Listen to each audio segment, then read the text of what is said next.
कवितेची सखी इंदिरा. ज्येष्ठ कवयित्री इंदिरा संत यांच्या 111व्या जयंतीनिमित्त त्यांची नव्याने ओळख करून देणारा हा आपला कार्यक्रम.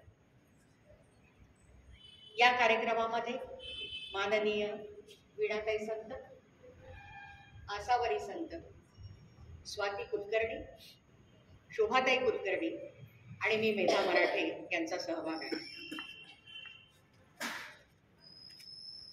आम्ही इंदिरा संतांची काव्य आणि त्यांच्या आठवणी यांची रंगेबेरंगी वेगवेगळ्या वासाची फुलं आम्ही वेचलेली आहेत आणि त्यांची मालिका आम्ही सरळ आपल्यासमोर सादर करतो. कवितेची सखी इंदिरा हा कार्यक्रम इथे सादर करण्याची संधी दिल्याबद्दल मी लोकमान्य ग्रंथालय, बुक लव्हर्स क्लब, माननीय जगदीश कुंटे आणि श्री सुधीर जोगळेकर, सर्व पदाधिकारी, रंजना, प्रकाश, गुरु, असं या सर्व आम्हा सर्वांतर्फे या सर्वांचे मी आभार मानते.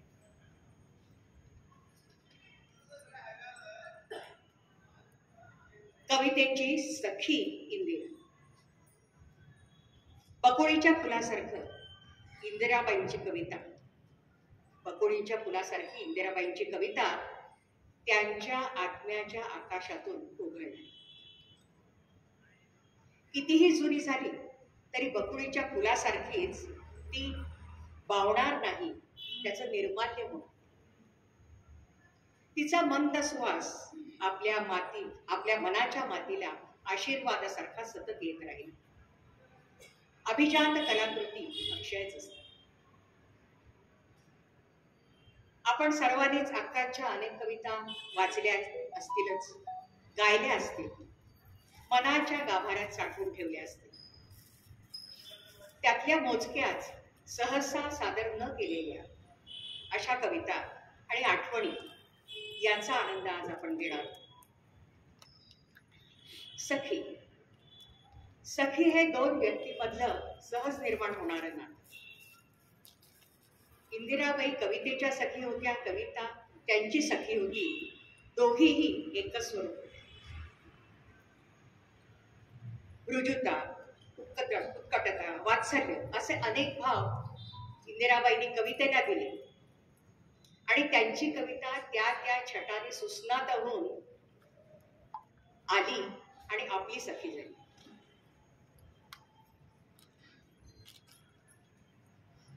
इंदिराबाईंच्या कवितेचा सूर आत्मगता आहे, जनांतिका आहे, सौम्य आहे.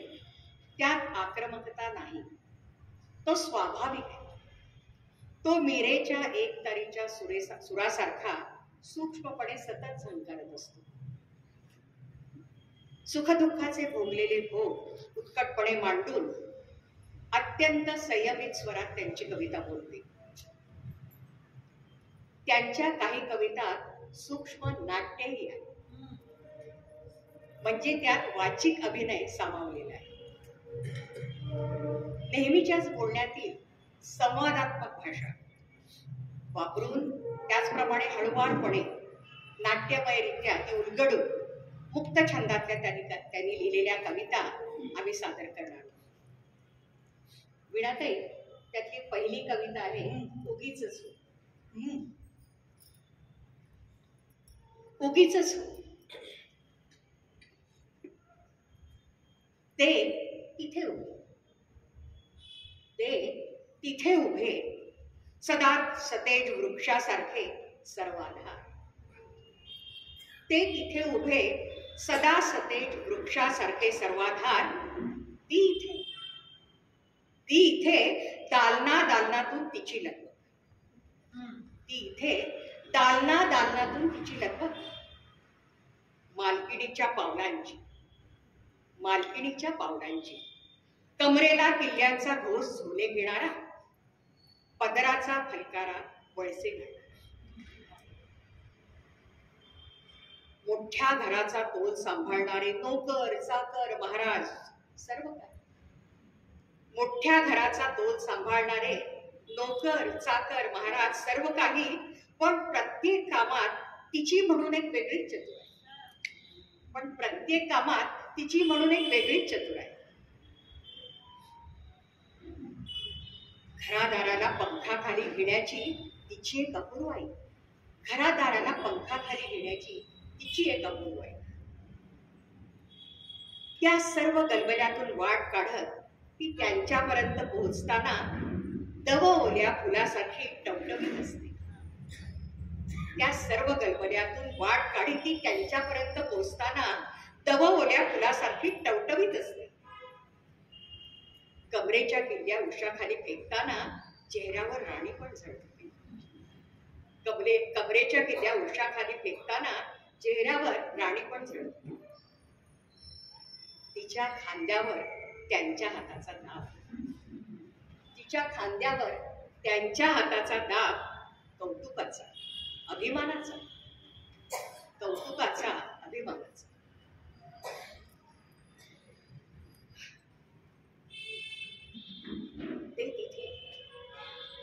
ते तिथे आराम खुर्चीत थकलेले,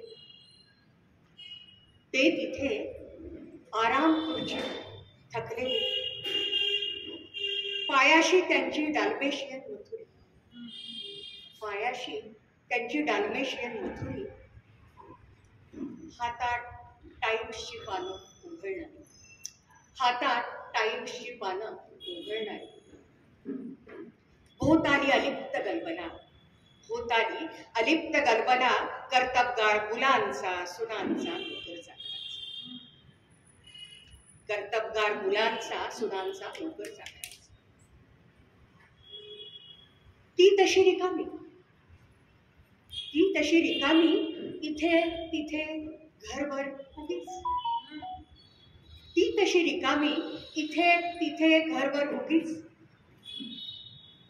तिच्यापर्यंत काही पोचतच नसतं, तिच्यापर्यंत काही पोचतच नसतं. कुणी बोलायचं तर तिलाच प्रश्न व्हावं लागतं, कुणी बोलायचं तर तिलाच प्रश्न व्हावं लागतं. रडत येणारे मूलही तत्परतेनं उचलून नेलं जातं, रडत येणारं मूलही तत्परतेनं उचलून नेलं जातं. तिच्या सूचना डावलण्याची आदबशीर चतुराई, तिच्या सूचना डावलण्याची आदबशीर चतुराई. तिने अधिकारानं भरलेल्या होकार नकारांच्या प्रतिक्रियांची दालनादालनातून दिसून येणारी नवलाई,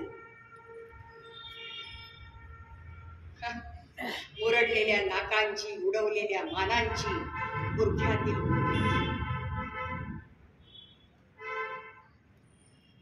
हे सर्व रहदारीच्या चौकातील वाहनांसारखं तिच्या अंगाला लपटून जातं. हे सर्व रहदारीच्या चौकातील वाहनांसारखं तिच्या अंगाला लपटून जातच असतं. सगळ्या दालनांचे मग चौक होतात. त्यातून वाट काढीत काढीत ती मोठ्या आकांतानं त्यांच्यापर्यंत जाऊन पोचते. त्यातून वाट काढीत काढीत ती मोठ्या आकांतानं त्यांच्यापर्यंत जाऊन पोचते. थकलेले मन पलंगावर लोटते, थकलेले मन पलंगावर लोटते. सगळं कोंडून पापणीशी येते, सगळं कोंडून पापणीशी येते. त्यांच्या हाताचा तिच्या कपाळावर दाब, त्यांच्या हाताचा तिच्या कपाळावर दाब समजून घेते. एक सूक्ष्म कंपाचा तिचं मन कडवेने भरून येतं, तिचं मन कडवेने भरून येतं. त्यांच्या हातावर आपला चंदनी हात दाबून ती पुसटशी असते, त्यांच्या हातावर आपला चंदनी हात दाबून ती पुसटशी असते. उगीचच हो, उगीचच हो.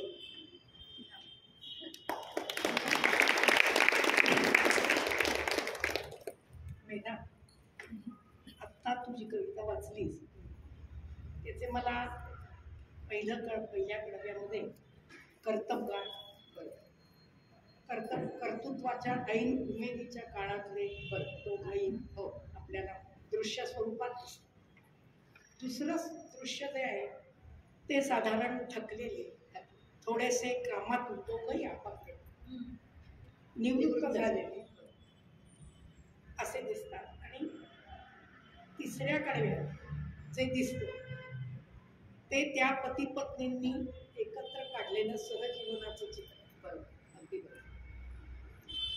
आणि दोघंही समंजस आहे, पण तिच्या दृष्टीने तिचा सहचर हा अतिशय समंजस, कुटुंबवत्सल आणि पत्नी आणि आपल्या कुटुंबावर नितांत प्रेम करणारा आणि समजून घेतो, समजूतदारपणा यामध्ये माझा तो अगदी उच्च बिंदू आहे. पातळीवरचा आहे.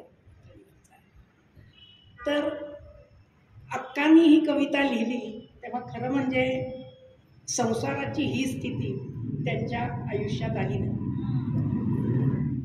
तरी कसं काय त्या इतकं सुंदर त्याचं चित्रण, यथार्थ चित्रण करू शकल्या?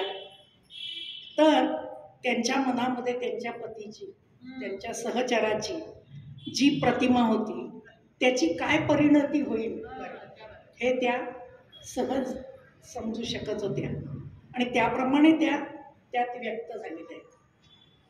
तर मला असं आज सर्वांना सांगावं असं वाटतं की सहचराचं प्रेम हे किती साधं, सहज आणि तरी कसं सुंदर पत्नीला जाणवू शकतं, याच्या छोटी छोटी उदाहरणं मी तुम्हाला सांगू इच्छिते. लग्नानंतर अक्का आणि नाना म्हणजे त्यांचे पती नामासंत, हे दोघं त्यांच्या मामा मामींकडे राहत होते काही कारणाने. एकदा आणि मामी घरातल्या कर्त्या समजत्या आणि अक्का आपल्या त्यांच्या हाताखाली जमेल तशी मदत करणाऱ्या अशा होत्या. नवीन लग्न झालेलं असत्या तेव्हाची मुलं बाळ नव्हती आणि त्या आपल्या मागे मागे त्यांच्या काय मदत करता येईल ते करत होत्या, पण प्रत्यक्ष मामीच करत्या होत्या. एकदा असं झालं की काही कारणाने अचानक मामींना गावाला जावं लागलं. मामींना थोडाफार अंदाज असेल. अक्का लिहितात की त्यांनी मामांपुरत्या 2 पोळ्या जास्तीच्या करून ठेवल्या आणि त्या गेल्या. तो दिवस चांगला गेला.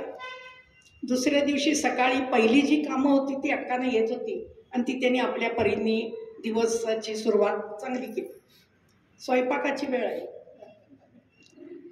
स्वयंपाकाची सुद्धा पहिली जी तयारी आहे, कुकर लावणं, भाजी चिरणं, तेही त्यांना येत होतं आणि ते सगळं करून सारखं मनामध्ये घालमेल, हे एवढं तर केलं आहे, आता पुढं कसं.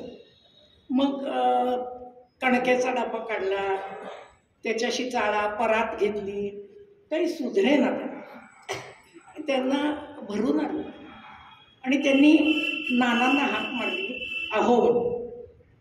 नाना पुस्तक वाचत होते. त्यांनी हातातलं पुस्तक बाजूला ठेवलं आणि विचारलं, काय गं? तर त्यांना बोलवे ना. त्या म्हणल्या, मला पोळ्या नाही हो करायला.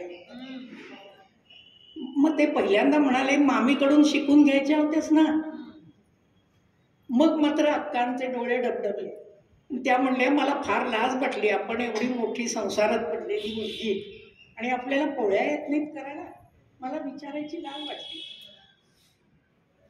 मग घळाघळा डोळ्यातनं पाणी व्हायला लागल्यावर मात्र नाना म्हणाले, त्यात काय एवढं रडायचं आहे, मी शिकवतो. त्या चकितच झाल्या. त्या म्हणल्या, म्हणजे तुम्हाला पोळ्या येतात करायला? तर ते म्हणले, हो, पोळ्याच का, मला सगळा स्वयंपाक चांगला करायला येतो. आणि त्याप्रमाणे मग त्यांनी सूचना सुरू केल्या, परात घे, मोजून वाटीनी पीठ घे, कणिक घे, एवढं तेल घाल, एवढं मीठ घाल, आता थोडं थोडं पाणी घालत ते मळ. त्याप्रमाणे ती तयार पण झाली, कणिक छान तयार झाली. मग लाटायला शिकवायला लागले. मग त्याही सूचना ते देत राहिले. म्हणाले, लाटणं घट्ट धरू नकोस, हातात खेळतं ठेव, असं म्हणाले. तर सुंदर सूचना. तसं करत ते बाजूला उभे या पोळ्या लाटतायत. नकाशेत झाले पहिल्या दिवशी. पण तरी पोळ्या झाल्या. त्या झाल्यावर अक्कांना गहीवरून आलं आणि त्या म्हणाल्या, मला असं वाटतं. नाना म्हणले, काय वाटतं? तर तुमचे पाय घट्ट धरावेसे वाटतात असं त्या म्हणाल्या. असं होय, मला वाटलं काही वेगळंच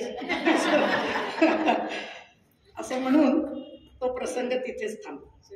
दुसरा जो प्रसंग आहे तो पुष्पाच्या जन्माच्या वेळेस आहे. समजून घेणं या संदर्भामध्ये आणि गोडवा किती हो नात्यात. तर पुष्पाच्या जन्मासाठी अक्का डॉक्टर चपलाबाई खाडीलकर च्या हॉस्पिटलमध्ये दाखल झाले होते. नाना आणि काकू असे दोघं त्यांना पोचवायला सोडायला गेले होते हॉस्पिटलमध्ये. आणि संध्याकाळ झाली, नाव नोंदणी झाली, तपासणी झाली. जसजसा अंधार पडायला लागला तसतसं नर्स येऊन सांगून गेली नानांना की आता तुम्ही निघा. तर ते काय निघेना, चुळबुळत तिथेच बसून राहिले. थोड्या वेळाने डॉक्टरांची पण एक फेरी झाली. तर त्या म्हणल्या, अहो आता तुम्ही सकाळी या बाळाला बघायला, आत्ता जा घरी. म्हणताना नाईलाजाने आणि पाय निघत नसताना ते घरी गेले आणि सकाळी 6च्या ठोक्याला चहाचा थर्मास भरून घेऊन हॉस्पिटलमध्ये आले. त्यांच्याबरोबर त्यांच्या आई होत्या. तर नाना बाळाच्या पाळण्याजवळ गेले. बराच वेळ त्यांनी बाळाला निरखलं, मग हातात उचलून घेतलं आणि काय तिच्याविषयी काही कौतुकाचे 4 शब्द बोलले आणि पुन्हा पाळण्यात ठेवले. नानांच्या आई अक्कांना म्हणाल्या, अगं काय हा तुझा नवरा रात्रभर 1 मिनिट झोपलेला नाही, नुसत्या शतपावल्या घालतोय, चहा पितोय, शतपावल्या घालतोय, फटफटण्याची वाट बघत होता. तिकडे फटफटलं आणि यांनी लगेच थर्मास भरून चहा घेतला आणि आम्ही दोघं आलो. नाना म्हणजे अगं किती काळजी, आणि हिला पण बघायची घाई झाली होती ना. अशी 2च वाक्य ते म्हणाले. अक्का म्हणाल्या, दमला असाल, फेऱ्या घालून बसा. असा तो फार गोड प्रसंग. समजून घेणं आणि एवढ्या कवी मनाने मांडणं फार सुरेख.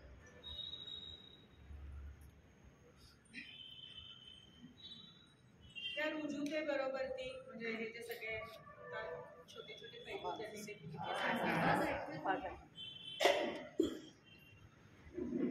जरा आवाज वाढवा.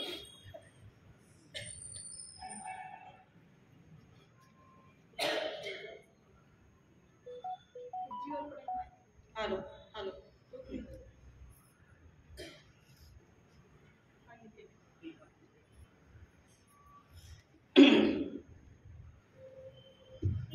हॅलो. या सगळ्या बरोबरच इंदिराबाईंचा स्वभाव हा अत्यंत कणखर पण होता बरं का. कणखर मनोवृत्तीच्या बाई होत्या. इंदिराबाईंची संवेदनशीलता मूलतः स्त्रीनिष्ठ असं मला वाटतं. कारण ती आत्मनिष्ठ आहे ना. हा, आत्मनिष्ठ या स्वतः स्त्री असल्यामुळे. येस, नक्कीच. आणि त्यांनी एकीकडे असं म्हणूनही ठेवलं की मी कविता लिहायला लागले ना तेव्हापासून माझा अनुभव, माझे शब्द, माझी रीत, माझी कविता असं माझं कार्य.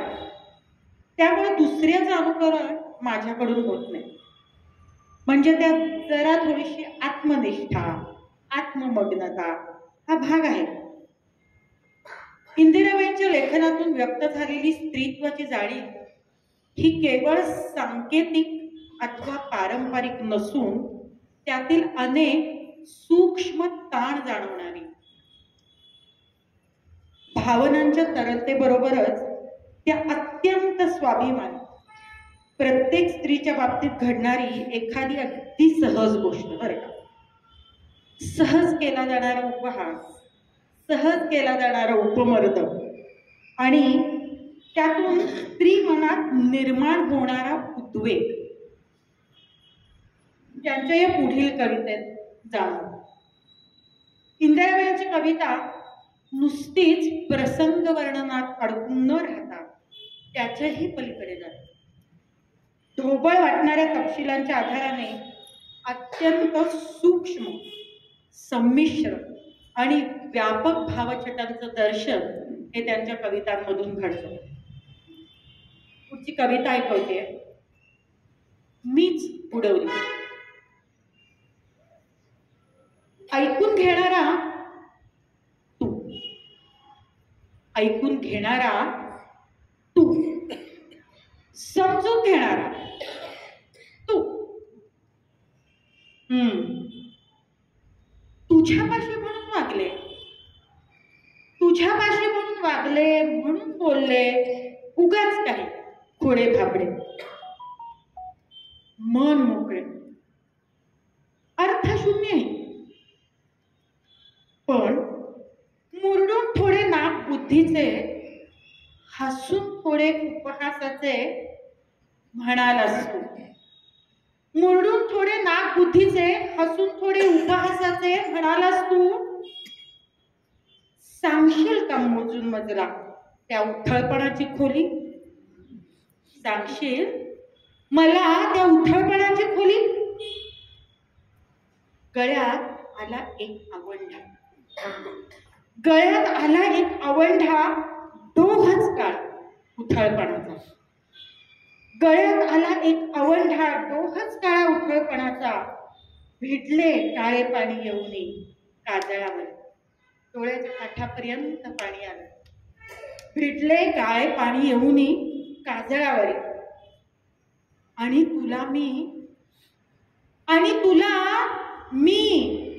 मीच बुडवले त्या डोहामध्ये, उंच तुझ्या त्या हिमशिखरावर. वा, अक्कांची कविता अशी आत्मनिष्ठ, स्त्रीनिष्ठ आहे. तशीच ती एका व्यापक अर्थाने खूप कालातीतही आहे. टाइमलेस, इटर्नली रेलेव्हंट ज्याला म्हणता येईल अशी ती कविता आहे. त्यामुळे जुन्या पिढीला त्या कवितेने जितकं भावला किंवा आनंद दिला, त्यापेक्षाही कितीतरी पटीने आज सुद्धा नवीन पिढीला ती कविता भावते आहे. दिग्गज कवींना, साहित्यिकांना जशा त्या खुणावतात या कविता, तशाच अगदी नवख्या कवयित्रींना सुद्धा त्या भुरळ घालताना दिसतात. अशाच दोन नवोदित अगदी कवयित्री आहेत, आभा आणि अपर्णा. आमची आभा नव्हे, आभा आणि अपर्णा यांनी वर्ड प्रेस नावाच्या वेबसाईटवर मीच बुडविलेचे एक अत्यंत सुंदर आणि तरल असं भाषांतर केलंय. ते मी ऐकवते. I drowned you. You were the one who always heard me and understood me. And so I said, and I did, all that was a bit silly, a bit foolish, maybe even a bit meaningless, freely and without restraint, because it was with you. And you, with your cerebral nose in the air and a scornful smile, you asked me that day, will you measure the depth of your shallowness?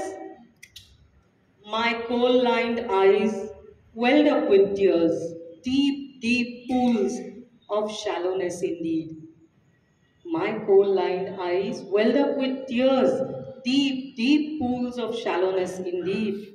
And in them, I drowned you. I drowned you, along with your lofty snow peaks.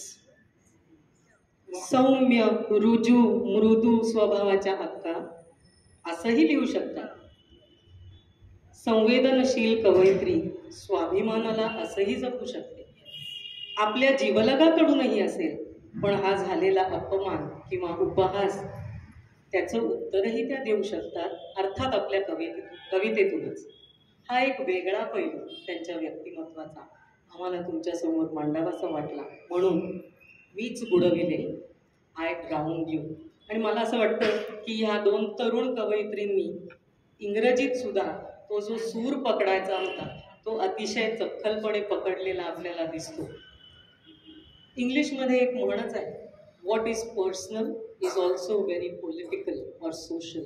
जे अतिशय वैयक्तिक आहे तेच सामाजिक आहे.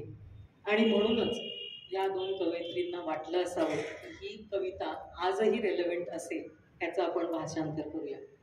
आम्ही या कार्यक्रमाविषयी जेव्हा विचार करत होतो आणि इंदिराबाईंबद्दल इतकं बोललं गेलंय, इतकं लिहिलं गेलंय, इतकं वाचलं गेलंय, तेव्हा नवीन असं आम्ही काय ऐकवू शकू तुम्हाला, हा जेव्हा विचार करत होतो तेव्हा स्वाती पटकन म्हणाली की अगं आपण इंदिराबाईंच्या भाषांतरित कविता सादर करूया. तर मला स्वातीला विचारायचंय की हे सुचवण्यामागे तुझा मानस काय होता, तुला का असं वाटलं? जसं तिने सावरीने आत्ताच म्हणलं की आपल्याला कशा इंदिराबाई सुपरिचित आहेत, त्यांच्या कविता सुपरिचित आहेत, त्यांच्या जीवनामधील अनेक प्रसंग पण आपल्याला सुपरिचित आहेत. काही अपवाद वगळता अर्थातच, पण तरी आपण जे जवळचे लोक आहेत त्यांना नक्कीच इंदिराबाई माहिती आहेत. पण त्यांचं भावविश्व हे थोडं गुंतागुंतीचं होतं, हे आपल्यालाही माहिती. आणि त्यातून साकारल्या गेलेल्या विविध विषयांवरील कविता, मग त्या सामाजिक आहेत, विरहाच्या आहेत, निसर्ग कविता आहेत, बालकविता आहेत, त्यात असलेलं चैतन्य, गूढता, शब्द सामर्थ्य, शब्द माधुर्य, नाद माधुर्य यांच्याकडे एखादा अमराठी माणूस कसा बघेल बरं? हो ना, असा नेमका प्रश्न मला पडला. त्यांचा दृष्टिकोन नेमका काय असेल ह्या कवितांकडे बघण्याचा, किंवा त्यांचं पर्स्पेक्टिव्ह आपण जसं म्हणलं की काय असेल? अक्काच्या कवितेत वापरली जाणारी जी चपखल शब्दरचना आहे, इंग्रजीत ती नेमकी कशी येईल ह्याचा एक अभ्यास करणं खूप इंटरेस्टिंग असेल असं मला वाटतं. ट्रान्सलेट करणं खरं तर काही फार सोपी गोष्ट नाही, कारण मूळ कवयित्रीच्या मनातल्या भावना, उपमा, अलंकार, तिची मानसिकता हे ट्रान्सलेटरला तितक्याच प्रकर्षाने जाणवावं लागतं. आणि मगच त्यांच्याकडनं हे ट्रान्सलेशन अतिशय उत्तमरित्या होऊ शकतं. आणि मग ह्या सगळ्याची चर्चा होणं, त्यावरती विचार होणं, हे मला खूप महत्त्वाचं वाटत गेलं. आणि म्हणूनच मला असं वाटलं की आपण इंग्रजीचे त्यांचे अनुवाद जे काही लोकांनी केले त्यांना नेमकी ही कविता म्हणजे खूपच मजा मला अशी वाटते की आपण खूप वाहवा म्हणतो, मूळ त्याच्यातला सगळा सखोल अर्थ आपल्याला कळत राहतो, रिडिंग बिटवीन द लाईन्स आपल्याला कळत राहतं, पण नेमकं इंग्रजी भाषांतर करत असताना ते नेमकं कसं होईल. आणि मला खूप कौतुकाने इथे सांगावंसं पण वाटतं की या इंग्रजी अनुवादांच्या बरोबरच सौ शकुंतलाताई मेहता ह्या गुजराती महिलेने सुद्धा त्यांच्या काही कविता गुजरातीत सुद्धा अनुवादित केलेल्या आहेत. आणि त्यामुळे मला असं वाटतं की मला आवडली ही संकल्पना. पाहूया. भाषा होती त्यांची, होती वैश्विक भाषा होती त्यांची असं म्हणायला पाहिजे. अगदी अगदी भाषेचा बॅरियर खूपसा येणार त्या सगळ्या भाषेमध्ये भाषांतरित, नुसतं भाषांतरितच नाही, तो भाव संपूर्ण पोहोचला त्यांच्याकडे.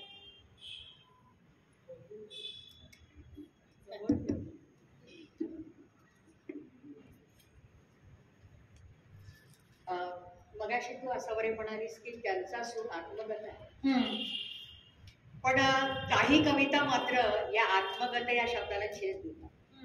काही कविता त्यांच्या म्हणजे ह्या असं म्हणेन मी की ते विस्तारलेल्या भावविश्वाच्या आहेत कविता. म्हणजे आत्मपरही आहेत त्या, पण बाहेरच्या विश्वाचा भेद घेतात. म्हणजे त्यांच्या मनाच्या काचेवर स्वबरोबरच इतरांच्याही प्रतिमा उभ्या. बाह्य विश्वाची हाक त्यांच्या मनामध्ये पडसाद घेते, पडसाद उमटतात त्यांच्या मनामध्ये, आणि मग त्यांची चिंतनशीलता विस्तारात जाते आणि ते कवितेच्या माध्यमातून आपल्याला ऐकायला मिळते.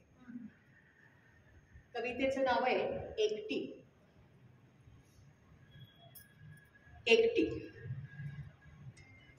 एकटी मिळवती मग ती कशी. एकटी मिळवती मग ती कशीही, लहान मोठी, विवाहित अविवाहित, गरीब श्रीमंत, शेवटी ती एकटी. शेवटी ती एकटी. मला वाटतं आपण प्रत्येक टप्प्याला याच्याशी सहमत होत जातो. एकटीचे दार उघडे, एकटीचे दार उघडे, आत गप्पा. प्रश्नांच्या माशा घोंगावतायत आत बाहेर, प्रश्नांच्या माशा घोंगावतायत आत बाहेर. कोण, काय, कसल्या? एक रिकाम टेकडे कुतूहल. एकटीचे दार बंद, एकटीचे दार बंद, प्रश्नांचे तीर दारावर. एकटीचे दार बंद, प्रश्नांचे तीर दारावर. अस्वस्थ तर्कग्रस्त मनात गाठी बांधणारे, अस्वस्थ तर्कग्रस्त मनात गाठी बांधणारे. एकटीचे बाहेर जाणे, एकटीचे बाहेर जाणे, नीट नेटके सहज दिमाखाचे. एकटीचे बाहेर जाणे, नीट नेटके सहज दिमाखाचे. मागून प्रश्नांचा घोळका, मागून प्रश्नांचा घोळका. कुठे, कुणाकडे, कशाला? उत्सुक, उतावळा. एकटीचे यश, एकटीचे यश, बढतीचे, पगारवाढीचे, बदलीचे, परीक्षांचे. प्रश्नांच्या मानाखाली, प्रश्नांच्या मानाखाली हिरमुसलेले हिंसक. कुणामुळे, कशामुळे? एकटीच्या घराला कुलूप, एकटीच्या घराला कुलूप, सगळे प्रश्न दुर्मुखले. एकटीच्या घराला कुलूप, सगळे प्रश्न दुर्मुखलेले. दुखवट्याच्या सभेसाठी उत्सुक. प्रश्नांचा घोळका सतत एकटी बरोबर, प्रश्नांचा घोळका सतत एकटी बरोबर. आज इथला, उद्या तिथला, तिच्याच आया बहिणींचा. आज इथला, उद्या तिथला, तिच्याच आया बहिणींचा. एकटीच, कशी, कोण, कुठून, का? आणखी, आणखी, आणखी.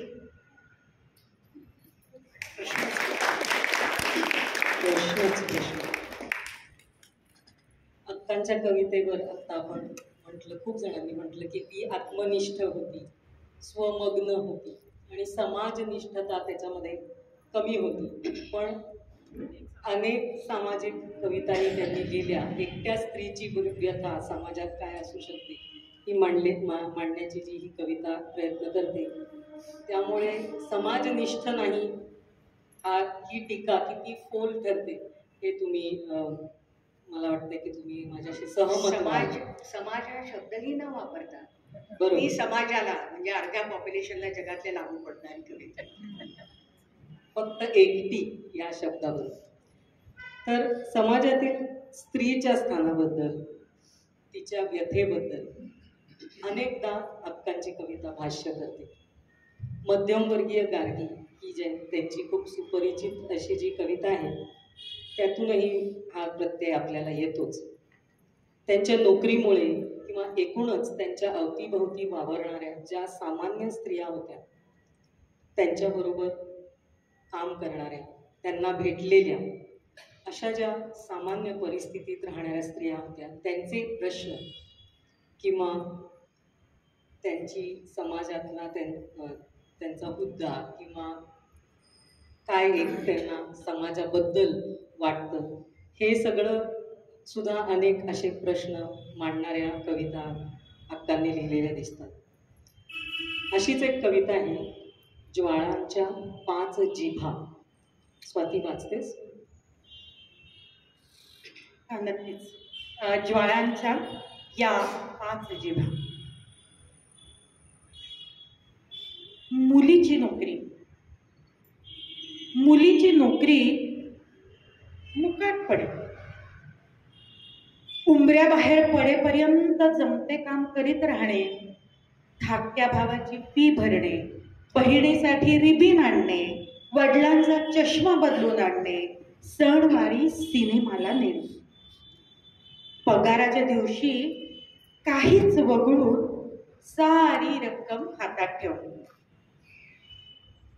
मुलाची नोकरी, मुलाची नोकरी टण टण फुटाणे, मुलाची नोकरी टण टण फुटाणे, घरादाराने खस्ता खाणे, भट्टीचे कपडे आणून देणे, तेवढी सायकल पुसून ठेवणे, घड्याळाच्या ठोक्याला साग्र संगीत डबा भरणे, सिनेमाहून आलेल्याला हिरमुसलेले दार उघडणे.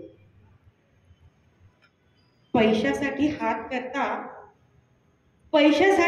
करता किती आणि कशासाठी? हातावर टिकवताना कपाळावर एक आठी.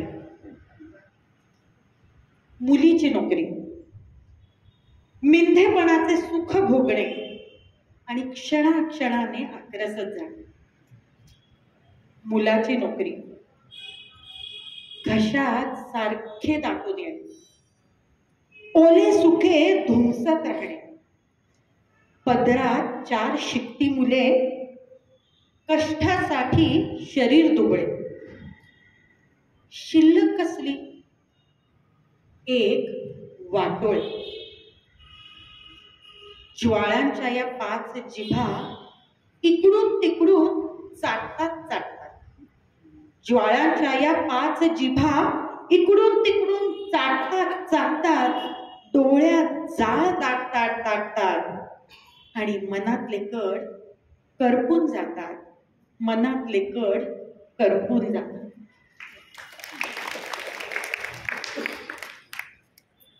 स्त्री पुरुष विषमतेवर भाष्य करणारी ही कविता 50 वर्षांपूर्वी जितकी प्रासंगिक होती तितकीच ती आजही आहे हे दुर्दैवाने आपल्याला आज म्हणावं लागतंय.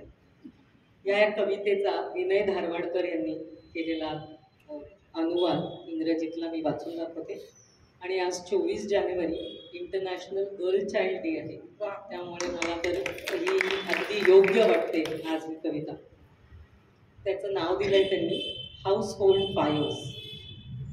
अ daughter's job to do all the chores that have piled up around the house without a murmur right until she leaves for work. To pay her brother's fees, to buy her sister's trinkets, to get her father's spectacles changed, to take everyone along for a movie on her holiday. And on payday, to keep back just a little and hand over all the rest. But a son's job? Give me savory snacks to carry to work. Bring my clothes from the laundry. Clean and put my bicycle away. And always open the door very sulkily whenever somebody returns from a movie without him. And if anyone should ask him for his salary, wrinkle his brow, frown and ask, how much? And for what? The daughter shrinks back minute by minute, but the son never grows up, does everything at his own pace. 4 children in her fold, her body drained by hardship. What will be left of her after this? Just a mass of tatters, with 5 tongues of flames licking at her from every side, fanning and fanning the fire in her eyes until her mind boils over and scorches her. तशी कठीण वाटणारी ही कविता ज्वाळांच्या या 5 जिभा इंग्लिशमध्ये सुद्धा तितकीच प्रभावी वाटते. भाषांतर केलंय ना ते सुद्धा कवी आहे. नक्कीच ते कवी मनाचे असणार आहेत. तुम्हाला ऐकून आश्चर्य वाटेल की अक्कांच्या कवितांचा अनुवाद 1975 साली मुंबई विद्यापीठाने कमिशन केला होता. सुमारे 25 कविता त्यांच्या ज्यूइश मराठी कवी निस्सिम एझेकियल आणि वृंदा नाबर यांनी अनुवादित केले. आणि हे पुस्तक 1975 साली पॉप्युलर प्रकाशननी मुद्रित केलं. Snake skin and other poems. अतिशय सुंदर भावानुवाद अक्कांच्या कवितांचा ह्या पुस्तकात आपल्याला सापडतो. मला असं वाटतं की स्वतः एझेकियल अतिशय प्रतिभासंपन्न कवी होते. या दोघांचीही मातृभाषा मराठी होती, त्यामुळे त्यांना ते थोडं जास्त सोपं गेलं असावं. पण खूप सुंदर भावानुवाद त्यांनी ह्याच्यात केलेत आणि त्यातल्या काही ह्या संग्रहातल्या एखाद दुसऱ्या कविता इथे आम्ही तुमच्यासमोर सादर करतोय. बघा आवडतायत का? स्वाती.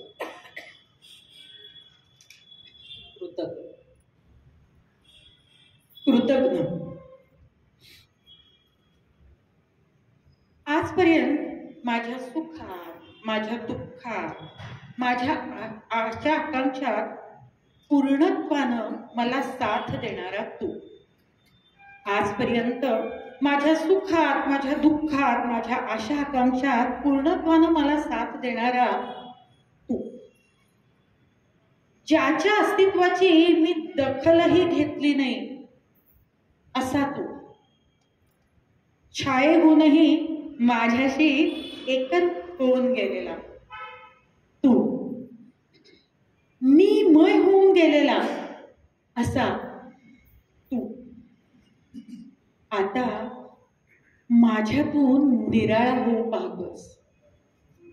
आता माझ्यातून निराळा होऊ पाहतोयस, अलिप्त राहू पाहतोयस. माझं सुख तुला चैतन्य देत नाही, माझं दुःख तुला विकल करत नाही. माझ्या झेपे मागून तू आता अडखळतोस. माझ्या निवांत वेळी सहस्त्र सुयांनी तुझं वेगळं अस्तित्व जाणवून देतोयस. तुझं वेगळेपण तू आता सिद्ध करू पाहतोस. हे द्वैत मला केवळ अशक्य आहे. हे द्वैत मला केवळ अशक्य आहे. मी कृतज्ञ आहे, हा मला शाप आहे. आणि तू माझ्या मागून फरफटावेस ना, हा तुलाही शाप आहे.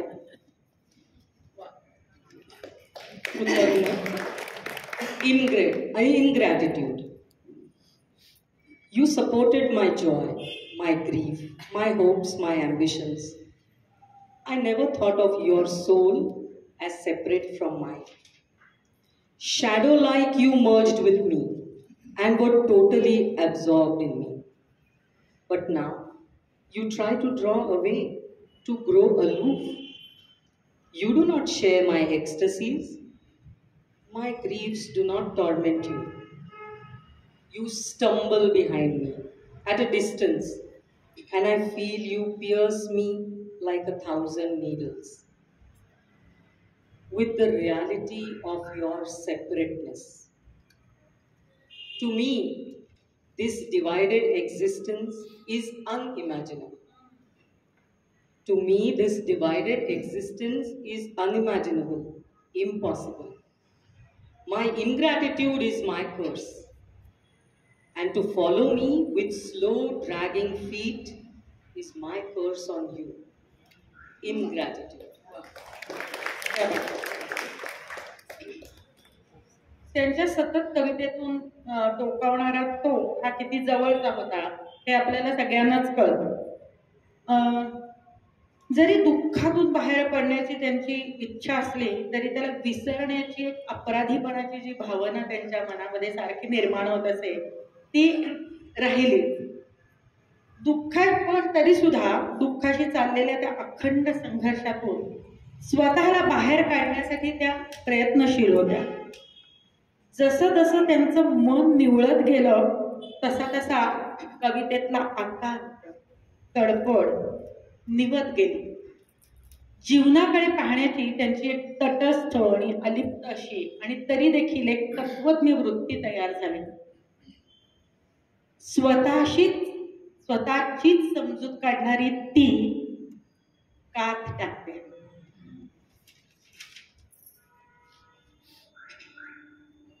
येथे मी स्तब्ध, स्तब्ध तशी तेथे मी. येथे मी स्तब्ध, स्तब्ध तशी तेथे मी. स्वच्छ उभी काचमध्ये, स्वच्छ उभी काचमध्ये दाखवते मजला मी.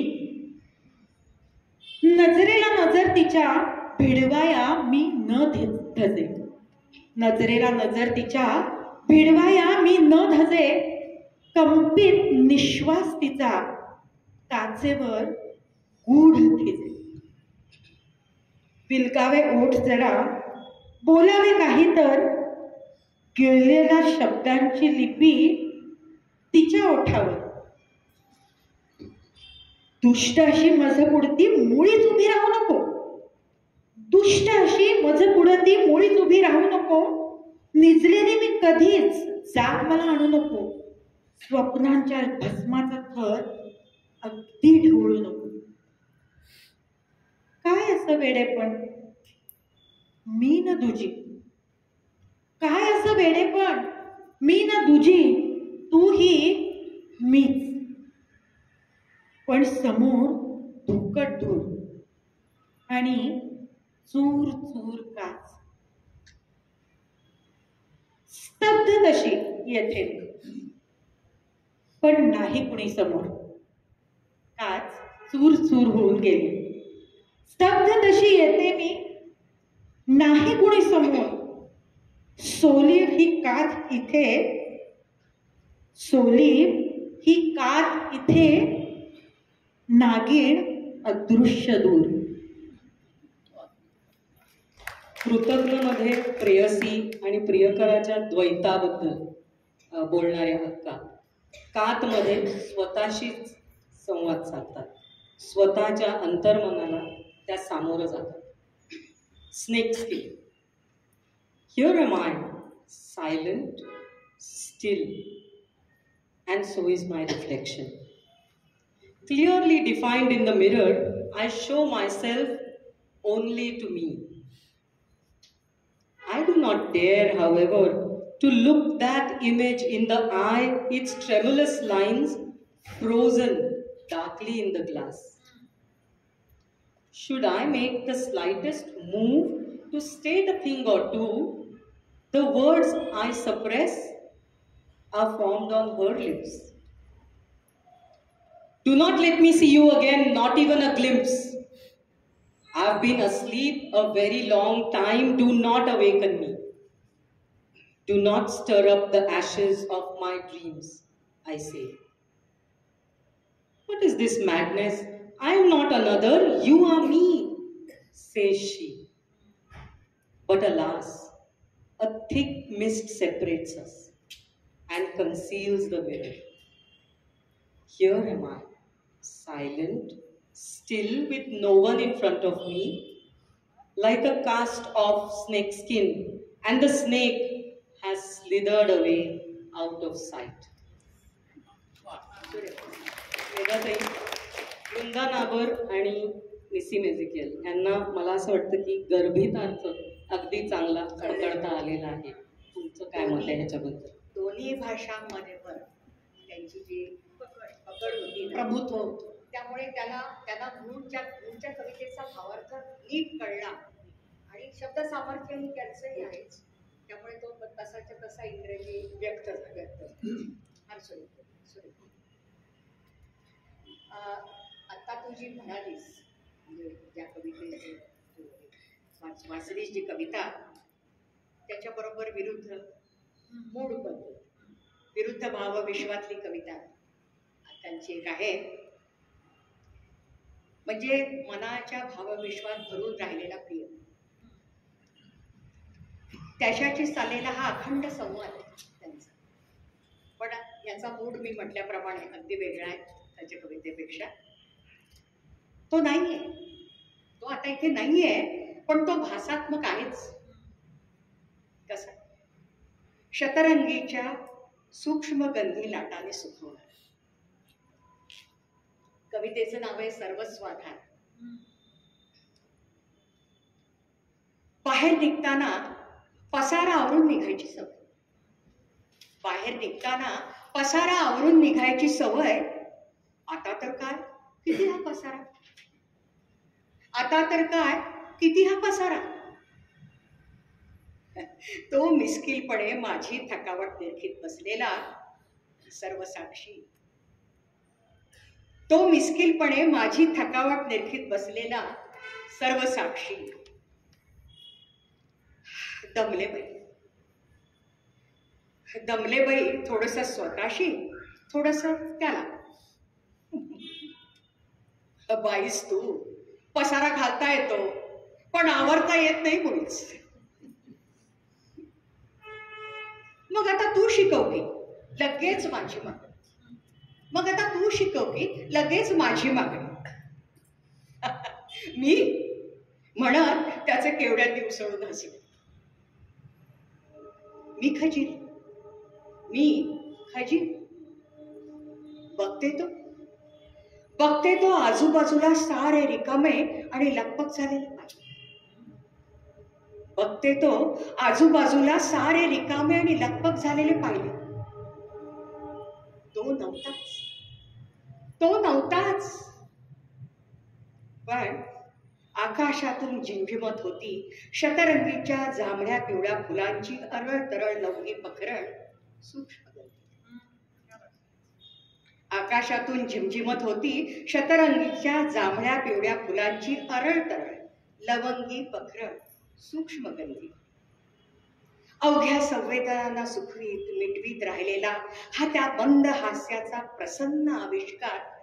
झिरमिर अंधार, सर्वसाक्षी, सर्वस्वाधान, सर्वस्वाधान. याच्यावर आम्हाला काहीतरी छान आठवण सांगा. अवघड आहे फार. म्हटलं तर अवघड आहे, म्हटलं तर सोपं आहे. कारण इतकी ती त्यांची अस्सल भावना या कवितेतून व्यक्त झाली की तो नाही आहे पण त्याचा भासही प्रत्यक्ष अस्तित्व इतकाच प्रभावी आहे असं त्यांना वाटतं. त्याचं कारण असं की त्यांचं प्रेम, त्यांचा संसार याच्यासाठी एक त्यांची कविता आहे छोटीशी. किती तुला आठवावे, किती तुला आठवावे, किती तुला साठवावे, जीवा भावा एक ध्यास, जीवा भावा एक ध्यास, एक रूप भावे भावे. उणिवेत ब्रह्मानंद, उणिवेत ब्रह्मानंद, ध्यास अमृताचा झरा. म्हणू नका माझ्यासाठी ही क्षितिज मेखला. आणि हे त्यांच्या स्वतःचा अनुभवाचा आपल्या अवतीभोवती असलेल्या पती पत्नींनी, जोडप्यांनी, प्रियकर प्रेयसींनी अनुभव घ्यावा असं त्यांना फार वाटत. आणि दोन माणसं लग्न करतात तेव्हा त्याच्यात मतभिन्नता असते. थोडंफार कुणी जास्त प्रभावी असतं, कुणी कमी असतं. अनेक प्रसंग असे येतात की जिथे तुमच्या दोघांच्या मध्ये काही दुरावा निर्माण होण्याची शक्यता असते. पण त्यात कर्कशपणा असू नये, त्यात कर्कशपणा असू नये, आतताईपणा असू नये, एकमेकांना जखमा ओरखाडे काढण्याची भाषा असू नये असा त्यांचा आग्रह होता. अतिशय आग्रह होता. असं बोलून दाखवत होत्या त्या कधी? बोलून खरं म्हणजे कधी त्यांनी नाही. नानांविषयी तर त्या काहीही बोललेल्या नाही. सासरच्या माणसांविषयी कधीही त्यांनी काहीही सांगितलेलं नाही. सासरच्याच का माहेरच्या सुद्धा प्रसंगाने काही आलं तर बाकी सगळं त्यांनी त्यांच्या मृदगंध मध्ये जे ललित लेख लिहिलेले आहेत त्याच्यामधनं आपल्याला समजतं. एकदा मला स्वतःला तर याचा खूपच अनुभव आला अनेक वेळा. आणि मला झुकतं माप देऊन त्यांनी स्वतःच्या मुलाला सुद्धा बाजूला ठेवलंय. हा आनंदाचा भाग माझ्यासाठी आहे. एकदा असं झालं की आभाचा जन्म झालेला होता. म्हणजे बघा अक्का 80च्या वयाच्या होत्या. आम्ही सगळे जेवायला एकत्र बसत होतो आणि जेवता जेवता त्या निरंजन आणि आसावरीला म्हणाल्या की जेवण झालं की माझ्या खोलीत या. एकदम आम्ही धसकलोच. म्हटलं म्हणजे काय, आणि या दोघांनाच का बोलत आहेत, काय आमच्यासमोर बोलायचं नाही असं काय आहे, काय घडलं असेल. ही दोघं जेवण झाल्यावर निमूटपणे त्यांच्या खोलीत गेली आणि मी बाहेर, माझी घालमेल होतीच जीवाची की आता हे काय सांगतात मुलं बाहेर येऊन, आणि वाट बघत होते. आली 5-7 मिनिटात बाहेर आली. मी म्हणजे तो बाहेर यायचा अवकाश, मी त्याला म्हटलं काय रे, काय म्हणतायत अक्का. तर अगं काही नाही, मला म्हणाले की तुमच्या आईकडे काही लक्ष आहे की नाही. तर मी म्हणालो, आसावरी पण म्हणाली का काय झालंय, आईंना काय झालं, चांगले आहेत की त्या. तेच म्हणते मी म्हणाल्या, तुमचं अजिबात तुमच्या आईकडे लक्ष नाही आहे. ती अलीकडे अतिशय उदास असते, कपड्यांच्या बाबतीत उदास असते, बाहेर जाण्याच्या बाबतीत उदास असते. रवी आणि वीणा आपापसात बोलताना दिसत नाहीत, फार हसताना दिसत नाहीत, बाहेर जाताना दिसत नाहीत. रवीला काही दुसरा छंद तर नाही ना लागलेला, इथपर्यंत त्यांची मदत गेली. आणि हे त्या आपल्या नातवाशी आणि नातसुनेशी बोलल्या. मी काय म्हणजे माझी अवस्था झाली तुम्हाला मला सांगता येणार नाही. त्याच्यात अनेक भावना होत्या, पण हा प्रश्न कळल्यावर माझ्या पहिल्यांदा मनात आलं, मग तू काय सांगितलंस. तो म्हणला काय सांगणार, काही नाहीच झालेलं नाही. आता म्हटलं हो बाबा, काहीही झालेलं नाही, सगळं पहिल्यासारखंच अजूनही चालू आहे. पण मग मी विचार करताना माझ्या असं मनात आलं की असं ह्यांना का जाणवलं, खरं तर काहीच झालेलं नाही. मग नव्याची म्हणजे मला असं वाटलं की काही वर्ष झालेली होती लग्नाला, आणि आता एकमेकांच्या जवळ असणं, अवतीभोवती असणं, एकत्रित काही गोष्टी करणं, एवढंच आम्हाला पुरेसं होतं. आम्ही प्रौढ झालो होतो, तरुण नव्हतो. कदाचित त्यांच्या संवेदनच्या मनाला नाही असं नाही असता का, त्यांनी पहिल्यासारखंच हसतं खेळतं उत्साहात हे करणं, आनंद घेणं त्यांना अपेक्षित होतं. याचं मला फार अप्रूप वाटत आलेलं आहे. मला वाटतं वेणाताई, म्हणजे तुम्हाला अशा सासूबाई लाभल्या तुमचं भाग्य, आणि त्यांना अशा सूनबाई लाभल्या माझं काय आहे याच्यात. या वयामध्ये एवढं लक्षही असलं ना, खरोखरच दुर्मिळ आहे. दुर्मिळ, अख्खा दुर्मिळच आहे, एकट्याच आहे, एकमेव आहे. असंच आत्ता तुम्ही जशी एक भावना सांगितली तशीच आहे. आणि मला असं वाटतं की आपल्या इथे बसलेल्या सगळे लोक जे आहेत, तर त्यांच्या आयुष्यामध्ये असा कुठेतरी एक प्रसंग नक्कीच येऊन गेलेला आहे, आणि ही कविता आपण ऐकल्यानंतर आपण त्याचा कुठेतरी नकळत अनुभव घेणार आहोत, आपापल्या आयुष्यातल्या प्रसंगाचा. अशी ही कविता म्हणजे अकल्पित आणि अवचित, तिची आणि त्याची भेट. वा, फार गोड आहे, अकल्पित, फार गोड आहे. काही ठरवून वगैरे नाही, असं वाटतंय, तसं वाटतंय नाही असं तसं वाटतंय, पण असा भाव तरी आहे की अकल्पित अवचित झालेली भेट.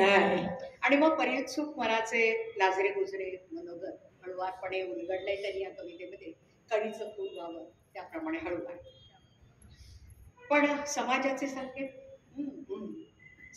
संकेत आहेतच ना, रूढी परंपरा मर्यादा संस्कार, त्या चौकटीत हे सगळं बसतं का. कवितेचं नाव आहे जाता जाता अवचित. जाता जाता अवचित तुझ्या दाराशी आले, जाता जाता अवचित तुझ्या दाराशी आले, आणि सामोरे येताना डोळे विस्मित हसले, आणि सामोरे येताना डोळे विस्मित हसले. किती आग्रह चहाचा, किती आग्रह चहाचा तशी सुपारी स्वादिष्ट, किती आग्रह चहाचा तशी सुपारी स्वादिष्ट. पुन्हा कधीची सलामी, पुन्हा कधीची सलामी, निकताना नजरेने सलामी. चहावरील वाफेचे धुके दाटले वाटेत, चहावरील वाफेचे धुके दाटले वाटेत, सुपारीच्या आग्रहाने अधू वाटे तळहात. पण मनातीला आजीबाई, मनातीला आजीबाई नाकावरी ठेवी बोट, मनातीला आजीबाई नाकावरी ठेवी बोट, थांबायचे नाही कधी असे पुन्हाशी वाटेत, थांबायचे नाही कधी असे पुन्हाशी वाटेत. सुंदर कार्यक्रमाच्या शेवटच्या भागाकडे वळूया. आज आपल्यामध्ये अत्यंत प्रथितयश आणि ज्येष्ठ अशा कवयित्री आणि कलाकार उपस्थित आहेत. त्यांना मी व्यासपीठावर येण्याची विनंती करते. माजी प्राचार्या, सरस्वती हायस्कूलच्या प्रिन्सिपल, इंग्लिशमध्ये कविता करणाऱ्या शोभा Kulkarni.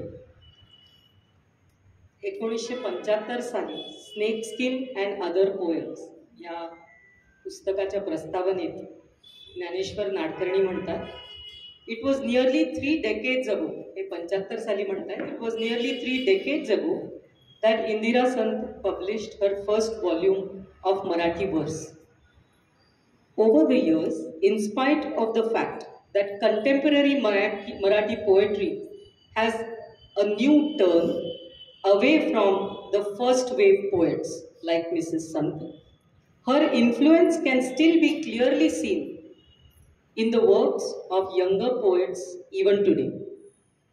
So as a poetess, my question to you, Shobha, is, we are eager to know what was the motivation behind you translating Akka's poems. त्यांनी सुद्धा अक्कांच्या अनेक कवितांचे इंग्रजी अनुवाद केलेले आहेत. त्याच्या मागची प्रेरणा काय होती? तुम्ही अक्कांच्याच कविता का निवडल्यात?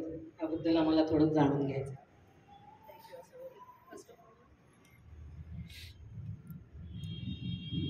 Hello.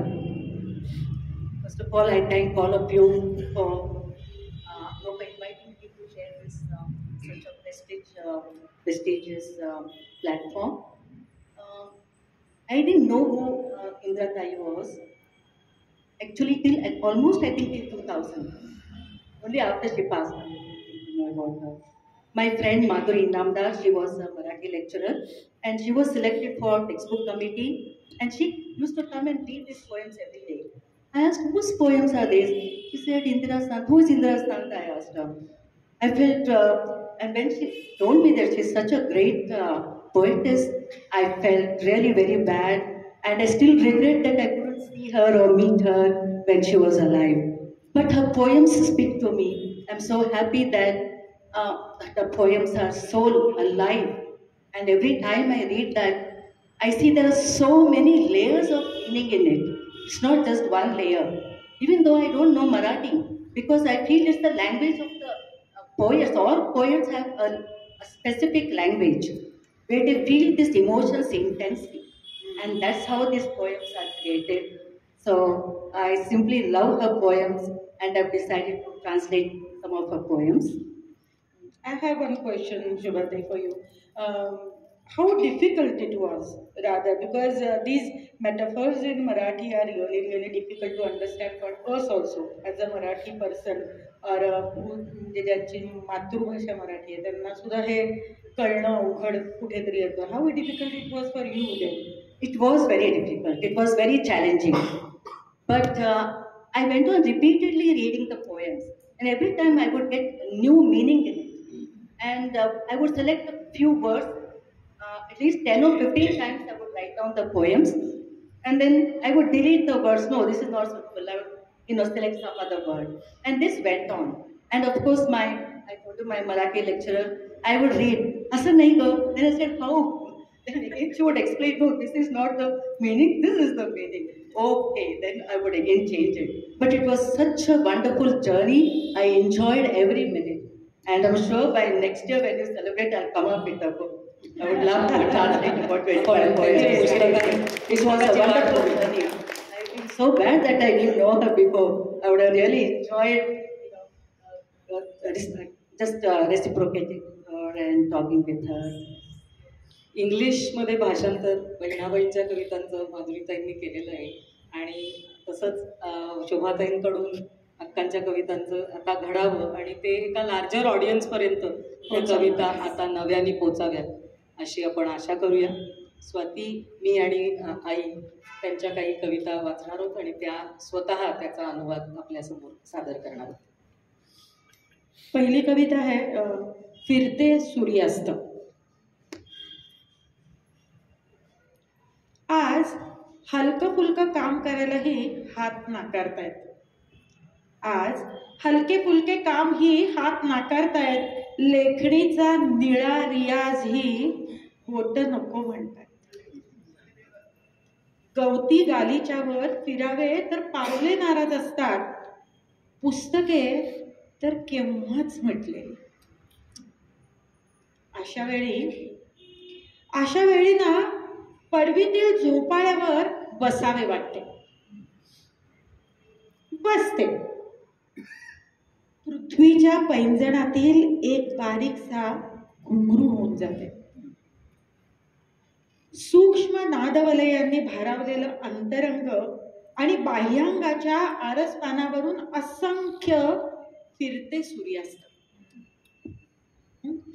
सूक्ष्म नादवलयांनी भारावलेलं अंतरंग आणि बाह्यांगाच्या आरसपानावरून असंख्य फिरते सूर्यास्त. अस्तमानानंतर राहून गेलेले मनरंग. अस्तमानानंतर राहून गेलेले मनरंग समुद्र लाटांसारखे उसळणारे, हलक्याशा पिसासारखे लहरणारे. हे मनरंग माझेच.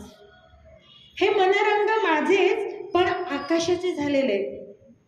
तेथूनच मला साथ घालणारे आणि बोलावणारे. There is the poem Wandering Sunset. Today, my mind unwilling to do any mundane work.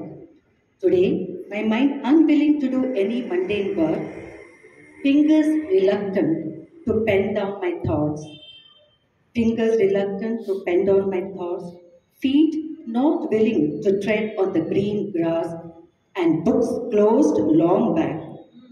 Feet not willing to tread on the green grass, and books closed long back. At this moment, body longing to relax on the swing, I sit. At this moment, body longing to relax on the swing, I sit. And turn into a trinket in the earth's ankle bells. And turn into a trinket in the earth's ankle bells. My soul within, filled with subtle thoughts. My soul within, filled with subtle thoughts. Outside, in space, moves sunset in countless directions. Outside, in space, moves sunset in countless directions.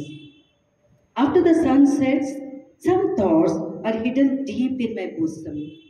After the sun sets, some thoughts are hidden deep in my bosom. Few heavy like the tidal waves, few heavy like the tidal waves, few light as feathers, few light as feathers. My very own thoughts merge with the sky. My very own thoughts merge with the sky and beckons me. वंशकुसुम संग्रहातील आणखीन एक कविता, चाहूल, जी शोभाताईंनी अनुवादित केली आहे. जिवलग खोलीचा श्यामल शीतल चौकोन. जिवलग खोलीचा श्यामल शीतल चौकोन. चारी भिंतीवर उमटलेल्या अंधुक चांदण रेखा. अवतान भवतान तारे स्तब्ध स्तब्ध. झोपलेल्या पानांनीही आपले श्वास रोखलेले. बघा, इतकी स्तब्धता की त्या म्हणतात झोपलेल्या पानांनी आपले श्वास रोखलेले आणि मीही बुडालेली काळोखात. आणि मीही बुडालेली काळोखात. अवचित हा गंध अंधार बनातील त्या अनोख्या कृष्ण कमळाचा तर नसेल. अवचित हा गंध अंधार बनातील त्या अनोख्या कृष्ण कमळाचा तर नसेल. आणि सर्व संवेदनांना अशी ती चाहूल, सर्व संवेदनांना अजाण अशी ती चाहूल त्या चांदण रेखांच्या जाळीतून आलेली. उबदार पांघरुणात माझी पावले थंड पडत आहेत. उबदार पांघरुणात माझी पावले थंड पडत आहेत. जड झालेले डोळे त्या दोन हातांची वाट पाहत आहेत. त्या दोन हातांची वाट पाहत आहेत. Chahul, I've titled it as Inclination. In the walls of the cold, dark square of my intimate room, I could view the faint lights of the faraway stars. In the walls of the cold, dark square of my intimate room, I could view the faint lights of the faraway stars, so quiet that even the leaves sleeping held their breath. So quiet that even the leaves sleeping held their breath. I too get immersed in that darkness. I too get immersed in that darkness. Unexpectedly from the garden of darkness, I smell some fragrance. Unexpectedly from the garden of darkness, I smell some fragrance. Could it be from the exquisite Krishna Kamal? Could it be from the exquisite Krishna Kamal? The vibrations all around me. The vibrations all around me. Could it be a clue? Could it be a clue sent through the web of the dusky lights? Could it be a clue sent through the web of the dusky lights? Even when I have wrapped myself in a warm blanket, even when I have wrapped myself in a warm blanket, my feet gets cold. My feet gets cold. My tired, heavy eyes wait in anticipation for those two hands. My tired, heavy eyes wait in anticipation for those two hands. घरंगळ. कवितेचं नाव आहे घरंगळ. अशी कुठे मी निघाले, अशी कुठे मी निघाले, कुठे येऊन पोचले. भवताल पाहताना कशी गूढ मूढ झाले. भवताल पाहताना कशी गूढ मूढ झाले.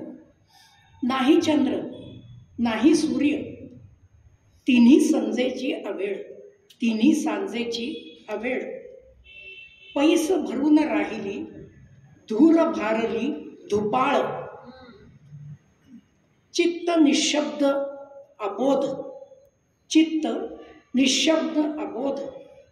मालवला भूतकाळ, आता हाच वर्तमान. धूर कातरशी वेळ, तशी हीच घरंगळ.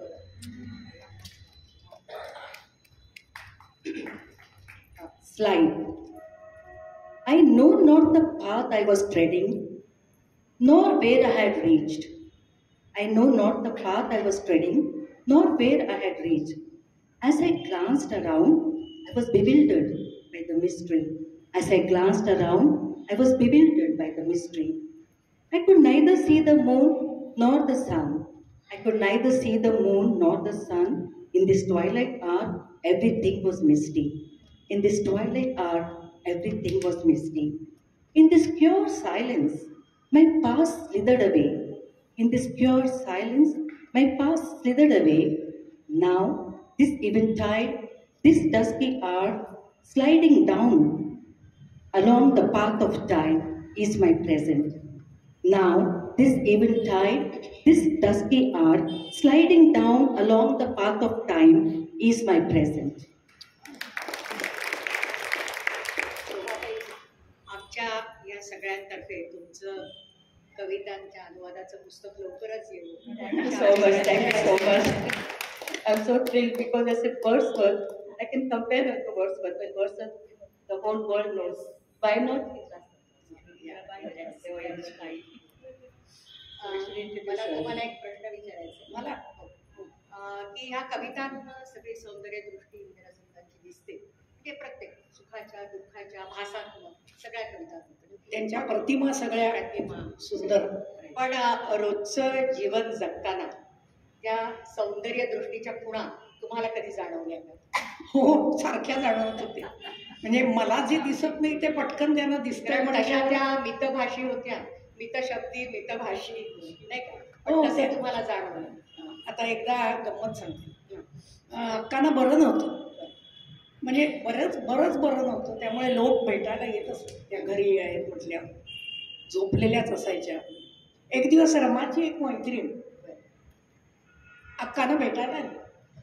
म्हणाली अक्कांना बघायला आले. म्हटलं बघते झोपले आहेत का काय आहे. त्या आडव्या झालेल्या होत्या पण जाग्या होत्या आणि नेहमी स्वागतशील असायच्या.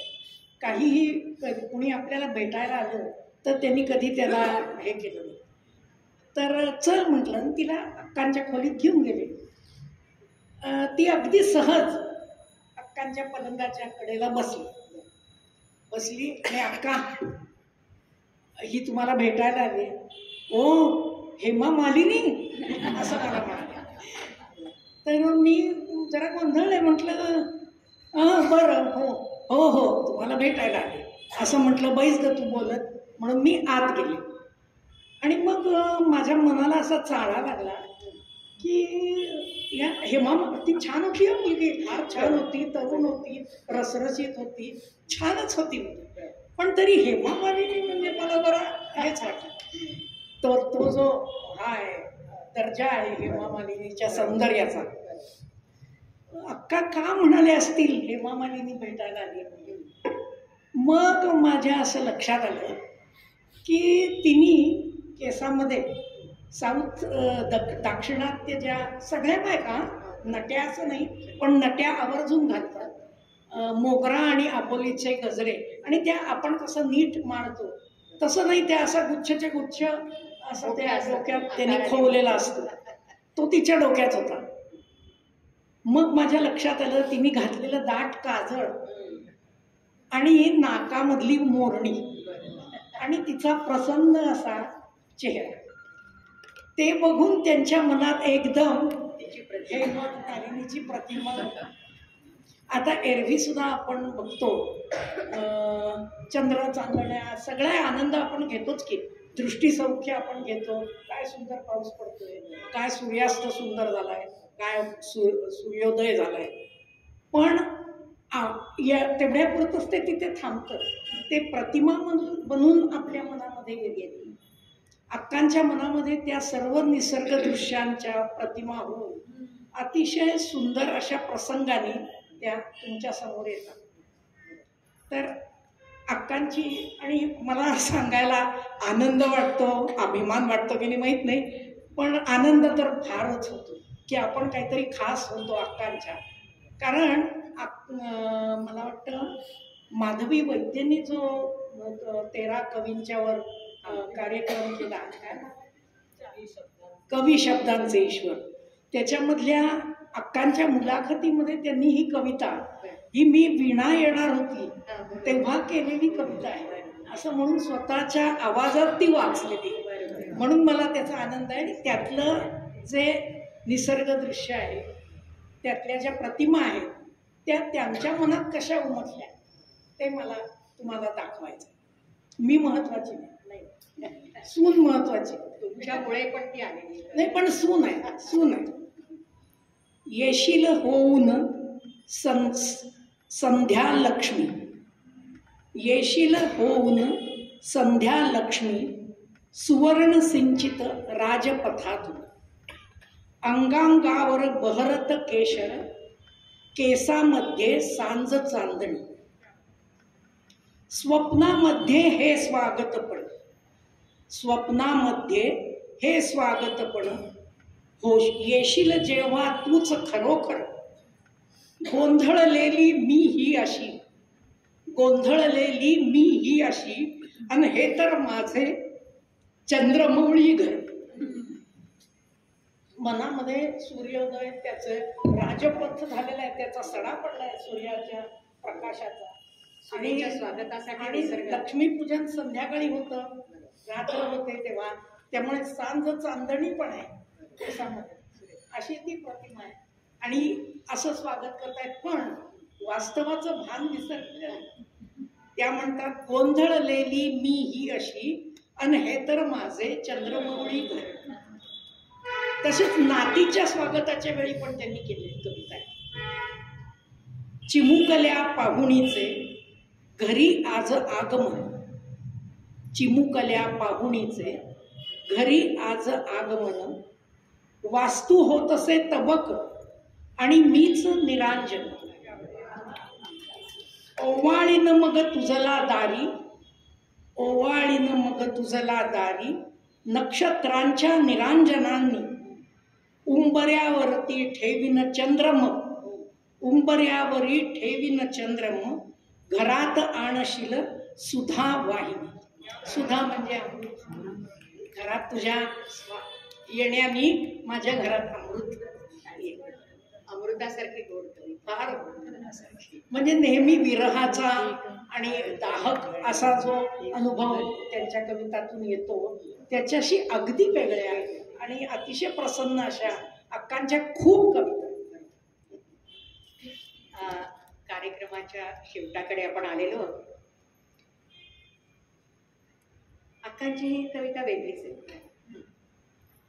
म्हणजे असं वाटेल की एखादं मूल आईचा पदर ओढून गुणगुण लावताय ना, चल ग असं कर ग तसं कर ग, असं काहीतरी सुरुवातीला चल चल आईच्या मागे लागेल बुणबुण तसं वाटेल, पण खरा अर्थ वेगळाच असावा.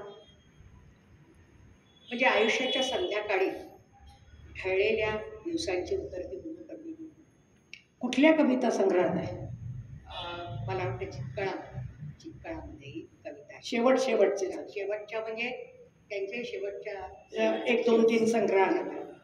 निराकार शेवटचा आहे, त्याच्या आधीचा असेल त्याच्या चितकळाचा.